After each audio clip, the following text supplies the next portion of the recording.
হুগলি নদীর তীরবর্তী এক ঐতিহাসিক শহর হলো শ্রীরামপুর, যে শহর সাক্ষী থেকেছে নানান ইউরোপিয়ানদের ভারতে আসা থেকে তাদের সাম্রাজ্য পতনের। আজ সেই শহরেরই কিছু দর্শনীয় স্থান আমরা ঘুরে দেখব। আমরা প্রথমেই ঘুরে দেখা শুরু করেছিলাম শ্রীরামপুর গেট দিয়ে।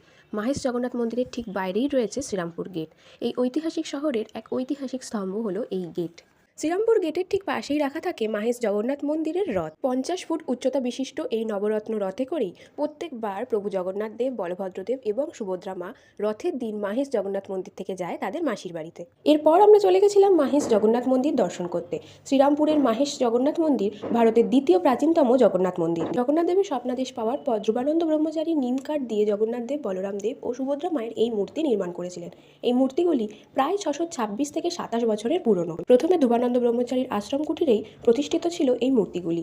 পরে ওনার দেহান্তের পর এই মন্দির তৈরি করে এখানে প্রতিষ্ঠা করা হয়েছে জগন্নাথ দেব, বলরাম দেব এবং সুভদ্রা মাকে। জগন্নাথ দেবের গর্ভগৃহর সামনেই রয়েছে বড় নাট মন্দির এবং পাশে রয়েছে চৈতন্যদেব, শ্রীরামকৃষ্ণ পরমহংসদেব, বিবেকানন্দ দেব, সারদা মা, ধ্রুবানন্দ ব্রহ্মচারী, নীলমাধব এবং বাবা ভোলানাথের মন্দির। এই মন্দিরে নিত্যদিন আলাদা আলাদা ভোগ নিবেদন করা হয় প্রভুকে এবং সেই ভোগ অর্থ বিনিময় ভক্তদের জন্য পাওয়া যায়। ভোগের টিকিটের টাইমিং এবং মন্দিরের টাইমিং আমি স্ক্রিনে দিয়ে দিলাম। যেহেতু আলাদা আলাদা দিন আলাদা আলাদা ভোগ হয়, তাই তার অর্থ আলাদা আলাদা হয়।